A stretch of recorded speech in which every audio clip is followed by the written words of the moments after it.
Good evening. आज का lecture है आइडियलिस्टिक थ्योरी ऑफ स्टेट। ठीक है, हिंदी में इसको आदर्शवाद राज्य भी कहते हैं।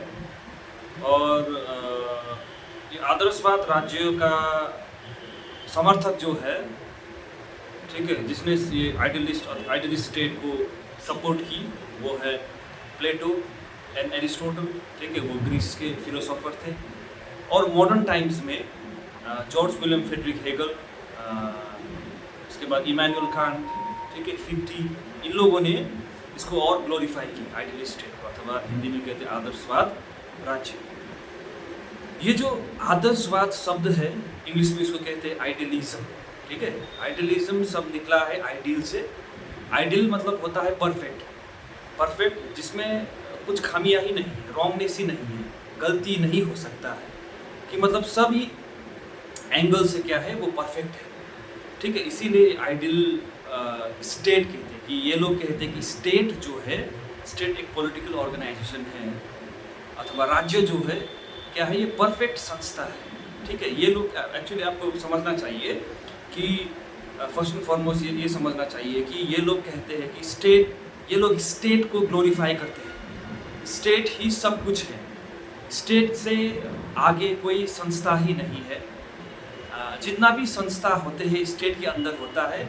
और ये बहुत सारे संस्थे, अगर तुलना किया जाए संस्थों से, तो ये स्टेट जो संस्था है ये सबसे ऊपर है। तो स्टेट छोड़कर और कोई संस्था ही नहीं। ठीक है, और ये लोग आइडियलिस्ट स्टेट का जो समर्थक है प्लेटो, जो ग्रीस के रहने वाले थे, इन लोगों को ये मतलब आइडियलिज्म को ग्लोरीफाई करते हैं। आइडियलिज्म होता है आदर्शवाद, आदर्शवाद को ग्लोरीफाई करते हैं। ठीक है, और मैंने कहा कि आदर्शवाद शब्द जो है वो आदर्श से निकला है।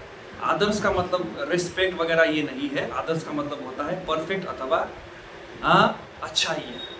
से for example a perfect human being, perfect human being आप एग्जाम्पल दे सकते हैं गॉड, क्योंकि गॉड ही परफेक्ट हो सकता है। क्योंकि ह्यूमन बींग्स में तो बहुत सारे खामियां होता है, नेगेटिविटी होता है, मिस्टेक्स होता है, लेकिन गॉड में वो मिस्टेक्स नहीं होता है, because he is a perfect human being, perfect from everything.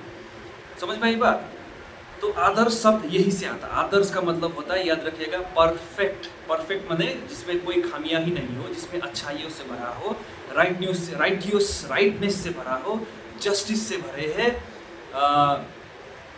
मतलब वो गलत ही नहीं कर सकते। उसका जो आत्मा, जो रूह होता है स्टेट का, वो हमेशा ही अच्छाइयाँ और दूसरे के हित के लिए, भलाई के लिए काम करने वाला संस्था है। ठीक है, तो आइडियलिस्ट स्टेट में क्या करते हैं कि ये जो इसमें देखना चाहिए कि स्टेट और इंडिविजुअल कहते हैं, राज्य और व्यक्ति कहते हैं। ठीक है, क्योंकि राज्य के पास पावर होता है और ये दोनों के बीच में मतलब रिलेशनशिप क्या है, संबंध क्या है स्टेट और व्यक्ति के बीच में, राज्य और राज्य में रहने वाले व्यक्ति, पॉपुलेशन से होता है, उन लोगों के बीच में रिलेशनशिप क्या है। ठीक है, तो यही चीज़ हम लोग चर्चा करेंगे आज। तो आइडियलिज्म जो है ये ग्रीस, यूनानी समाज से शुरुआत हुआ। प्लेटो, एरिस्टोटल हुए द सपोर्टर ऑफ आदर्शवाद राज्य। ये लोग कहते हैं कि state is a natural institution, ये किसी इंसान ने नहीं बनाया है। हालांकि आप सोशल कॉन्ट्रैक्ट थ्योरी में देखिए, वो लोग कहते हैं कि state is an artificial institution, state को इंसान ने बनाया है, अपना हित को पूर्ति करने के लिए। लेकिन ये आदर्शवाद समर्थक जो है, ये लोग कहते हैं कि state is a natural institution, ये अपने आप पैदा हुआ है। ठीक है, अपने आप पैदा हुआ है। जैसे मॉडर्न आइडियलिस्ट फिलोसोफर है, जैसे हेगल कहते हैं, जॉर्ज विलियम फ्रेडरिक हेगल जो जर्मन का रहने वाला है, वो कहते हैं कि state is a March of God on earth. State खुद भगवान का पृथ्वी में प्रस्ताव लेना है। ठीक है, तो उसमें भगवान का रूह है। जैसे भगवान गलती नहीं कर सकता है, और स्टेट में भी खुद भगवान का रूह है, आत्मा है, प्रस्ताव लेना है, इसीलिए state is also perfect. State किसी भी व्यक्ति की खराबी अथवा उसको बिगाड़ने के लिए सोचता नहीं है। हमेशा ही वो स्टेट में रहने वाले पॉपुलेशन होता है, सिटीजन्स होता है, बल्कि इंसान जो रहते हैं वो हमेशा ही उसके ज़िंदगी को संवारने, परफेक्ट बनाने में जुड़े रहते हैं। तो ये लोग इस तरह से स्टेट को जस्टिफाई करते हैं, ठीक है। तो ये हो गया मीनिंग ऑफ आइडियलिस्ट स्टेट। और उसमें फीचर्स अथवा विशेषताएं ऑफ आइडियलिस्ट स्टेट को देखा, आदर्शवाद राज्य की विशेषताएं अगर देखे जाए तो नंबर 1 ये क्या है कि state is a natural institution. जाहिर है ये लोग कहते हैं कि स्टेट एक नेचुरल इंस्टीट्यूशन है, ये आर्टिफिशियल इंस्टीट्यूशन नहीं है। स्टेट अपने आप पैदा हुआ है। जैसे एरिस्टोटल कहते हैं कि सबसे पहले विलेज था, विलेज के बाद सिविल सोसाइटी आया, सिविल सोसाइटी के बाद स्टेट आया, ठीक है। तो विलेज भी इम्परफेक्ट था, सिविल सोसाइटी भी इम्परफेक्ट थे, और स्टेट जो है वो परफेक्ट इंस्टीट्यूशन है, ठीक है। और इसी संदर्भ में एरिस्टोटल भी कहते हैं कि man is a political animal. समझ में आई बात? तो मैन क्या है कि एक सोसाइटी में रहते हैं, सोशल एनिमल है, उसको रहने के लिए सोसाइटी चाहिए, वो अकेला नहीं रह सकता है, वो ना जंगल में रह सकता है ना दूसरे जगह में रह सकता है। वो ये भी कहते हैं कि if man leaves outside the state के बाहर रहते हैं, कि अगर एक इंसान स्टेट से बाहर रहते हैं तो वो either he is a beast और अ गॉड, वो दानव हो सकता है, नहीं तो वो भगवान ही स्टेट के बाहर रह सकते हैं, ठीक है। तो ये लोग ये भी कहते हैं कि अगर इंसान को अच्छा जीवन जीना है, इंसान को सिटीजन्स व्यक्ति इंसान कोई भी हो को अच्छा जिंदगी बनाना है, तो स्टेट के अंदर रहकर ही सिर्फ स्टेट के अंदर रहकर ही अच्छा जीवन अथवा जीविका चला सकते हैं। क्यों? क्योंकि स्टेट अच्छाइयों से भरा हुआ है, स्टेट कभी भी गलती नहीं कर सकता है, और स्टेट परफेक्ट है। तो इंसान जब उस परफेक्ट स्टेट में रहेंगे तो ऑटोमेटिकली वो इंसान जो इम्परफेक्ट है वो भी परफेक्ट हो जाएगा, ठीक है। तो आईडीसी का मतलब होता है आइडियल का मतलब होता है परफेक्ट। और दूसरा चीज़ है स्टेट एक नैतिक संस्था है। दूसरा फीचर ये है, विशेषता ये है कि स्टेट क्या है, राज्य का एक नैतिक संस्था है, वो पूरा नैतिकता से भरा हुआ है, मॉरल ड्यूटी से भरा हुआ है, मोरालिटी से भरा हुआ है, राइटनेस से भरा हुआ है, जस्टिस से भरा हुआ है, और वो कभी गलत काम नहीं कर सकता है, वो हमेशा राइट काम ही करते हैं। इसीलिए वो मॉरल काम ही करते हैं, अच्छा काम ही करते हैं, बुरा काम कभी नहीं करता है। इसीलिए state is an ethical institution, अथवा हिंदी में कहते हैं स्टेट, राज्य एक नैतिक संस्था है, ठीक है। तो थर्ड में देखा जाए तो स्टेट को एक ऑर्गेनिक होल भी कहा है। ऑर्गेनिक होल अथवा एक बड़ा सा, जैसे मतलब इंसान का एक शरीर होता है, शरीर का अपना पार्ट्स होता है, जैसे हाथ, माथा, सिर, उसके बाद ये जो पैर होता है, आँख होता है, नाक होता है, कान होता है, ये सब क्या है, पार्ट्स है बॉडी का, फुल बॉडी का पार्ट्स है। तो ये लोग इस तरह से डिफाइन करते हैं कि स्टेट एक फुल बॉडी है, परफेक्ट है, ये पार्ट्स क्या है, इंसान है, व्यक्ति है जो इम्परफेक्ट है। अब ये व्यक्ति, जैसे ये हाथ शरीर के बिना, फुल शरीर के बिना चलता नहीं है, वैसे ही इंसान अधूरा है पार्ट से। तो स्टेट फुल बॉडी है, स्टेट के बिना इंसान अधूरा है। बिना व्यक्ति के, बिना इंसान के स्टेट जी सकता है, लेकिन विदाउट स्टेट, बिना स्टेट के इंसान जी नहीं सकता है, ठीक है। तो यहाँ पर स्टेट को मतलब इंसान की तरह ग्लोरीफाई किया गया है। याद रखिएगा, ये लोग क्या कर रहे हैं कि स्टेट से बेहतर और कोई संस्था ही नहीं है। State is a perfect institution, state कभी गलती नहीं कर सकता है। समझ में आई बात?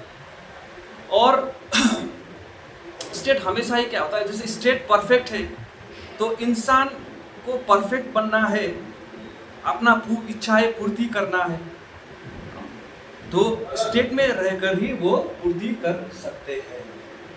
समझ में आई बात? एंड चौथा चीज ये भी है कि स्टेट एक क्या बोले इसको, स्टेट जैसे प्लेटो ने भी कहा है कि स्टेट, उसके किताब द रिपब्लिक में ये कहा है कि स्टेट एक नैतिक संस्था, एथिकल इंस्टीट्यूशन है, स्टेट इज परफेक्ट, और स्टेट को चलाने वाला जो सरकार है वो भी क्या है, परफेक्ट ही है, क्योंकि वो परफेक्ट स्टेट में है। क्योंकि देखिए, बिना स्टेट तो परफेक्ट है, बिना सरकार, लेकिन ये भी है कि बिना सरकार स्टेट नहीं चलता। जैसे जहाज बिना कप्तान के नहीं चलता है, वैसे ही स्टेट सरकार के बिना नहीं चलता है। तो सरकार भी जाहिर है परफेक्ट सरकार है, और वो सरकार जितना भी नियम कानून बनाएगा वो परफेक्ट नियम कानूनी होगा, सही होगा, राइट नियम कानूनी होगा, और जनता जो उस राज्य में रहते उस नियम कानून को पालन करना ही चाहिए। समझ में आई बात?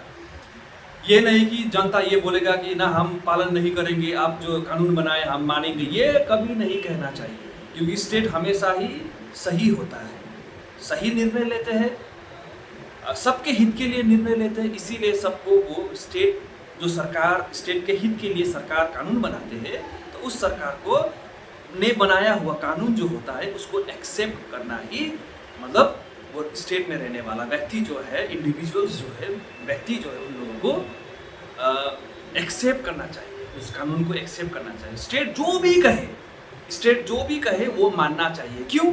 क्योंकि स्टेट गलत ही नहीं है, वो कभी गलत काम ही नहीं कर सकता है, इसीलिए वो आंख बंद करके आपको स्टेट जो कहेगा, जो ऑर्डर दिएगा, आपको जैसे कि मान लीजिए वॉर के लिए जाना है, कुछ भी कहेगा, आपको आंख बंद करके उसको मानना है, क्योंकि ये स्टेट एक इंडिविजुअल के लिए नहीं कानून बनाते हैं, पूरा जनहित की भलाई के लिए ही कानून बनाते हैं। समझ में आई बात?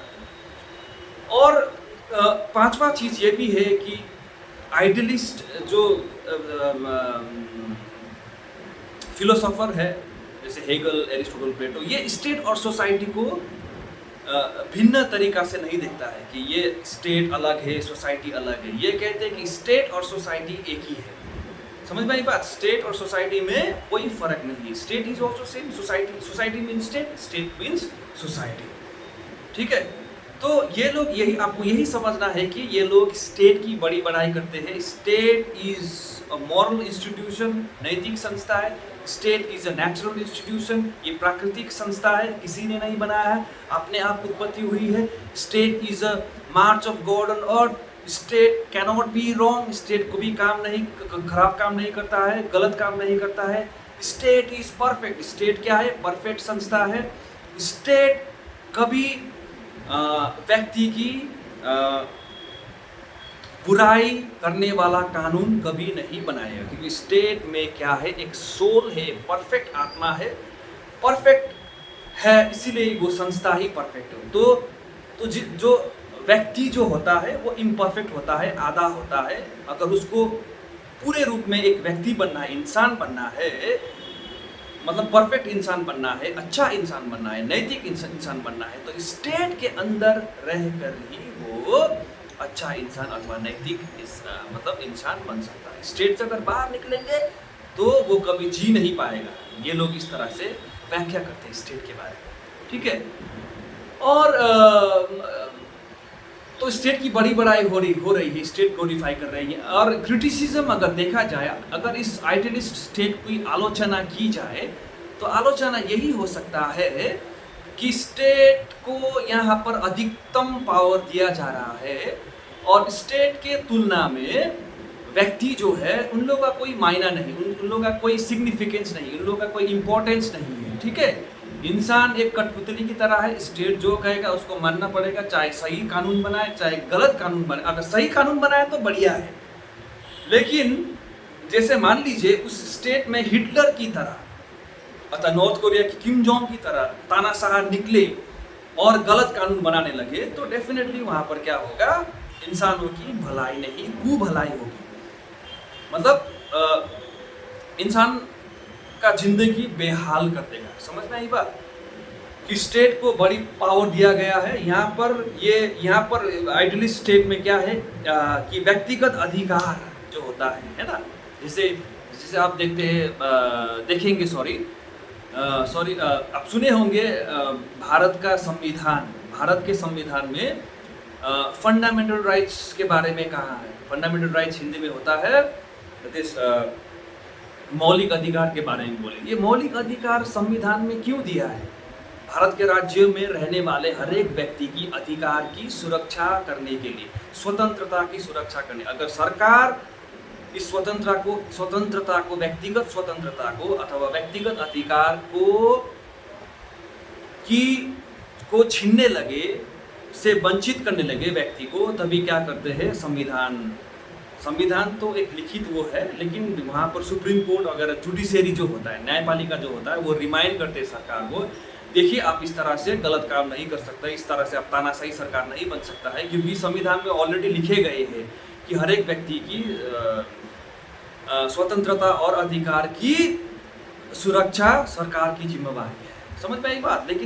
लेकिन ये जो आइडियलिस्ट स्टेट में ऐसा नहीं है, व्यक्तिगत अधिकार की कोई सुरक्षा नहीं है, व्यक्तिगत स्वतंत्रता की कोई सुरक्षा नहीं। अगर स्टेट अगर कहे, अगर वो कोई इंसान स्टेट के खिलाफ जाएंगे तो उस इंसान की स्वतंत्रता छीन ली जाएगी, अधिकार छीन ली जाएगी, है कि नहीं। तो मोरलेस ये किस तरह का स्टेट के बारे में आते हैं, मतलब क्रिटिकली देखा जाए ये एक टोटलिटेरियन स्टेट, एक ऑथोरिटेरियन स्टेट, एक तानाशाही राज्य के बारे में मतलब जिक्र कर। अगर ठीक है अच्छा राज्य है, अच्छा सरकार, अच्छा राज्य है तो डेफिनेटली अच्छा राज्य है, लेकिन चलाने वाला सरकार बुरा निकला तो डेफिनेटली ये टोटलिटेरियन अथवा तानाशाही राज्य में बदल जाएगा। तो ये क्या होता है, हर एक इंसान के व्यक्तिगत राइट और फ्रीडम में क्या होगा, हस्तक्षेप होगा, यहाँ पर कॉम्प्रोमाइज करना पड़ेगा। समझ में आई बात। और ये लोग ये भी आइडियलिस्ट स्टेट ये भी कहते हैं कि स्टेट और सोसाइटी में कोई फर्क नहीं है, लेकिन आज देखा जाए स्टेट और सोसाइटी में फर्क है। राज्य होता है सरकार, सरकार के मतलब राज्य चलाते हैं पॉलिटिकल ऑर्गेनाइजेशन, जो पॉलिटिकल चीज़ों से रिलेटेड है राज्य। और सोसाइटी है वो अलग है। सोसाइटी में क्या होता है, जात पात धर्म कल्चर वगैरह एजुकेशन है ना, ये सोसाइटल पार्ट है जो पॉलिटिक्स से कोई रिलेटेड नहीं है। पॉलिटिक्स से रिलेटेड है लेकिन एक दो भाग तो कम से कम दो भाग है ना, सोसाइटी अलग है और स्टेट अलग है। लेकिन आइडियलिस्ट थ्योरी क्या कहते हैं, सोसाइटी एक ही है। और दूसरा ये भी है कि ये लोग ऑर्गेनिक होल के बारे में बात करते हैं। ऑर्गेनिक होल मतलब स्टेट एक होल है, बड़ा सा गोल, पृथ्वी सा मतलब एक गोल है, उसमें इंडिविजुअल को रहना चाहिए। समझ में आई बात। अगर इंडिविजुअल को खुशियाँ चाहिए, लिबर्टी चाहिए, स्वतंत्रता चाहिए तो स्टेट के अंदर ही रहकर मिल सकता है, लेकिन ये कभी नहीं हो सकता कि स्टेट अगर सिर्फ स्टेट को ही पावर दिया जाए और व्यक्ति को पावर ना दिया जाए तो क्या होता है, वो स्टेट में हमेशा ही तानाशाही का मतलब ये जो गवर्नमेंट सरकार तानाशाही में बदलने का चांसेस 110% हो सकता है। ठीक है। So this is a brief definition अथवा explanation about idealist theory of state, आदर्शवाद राज्य के बारे में।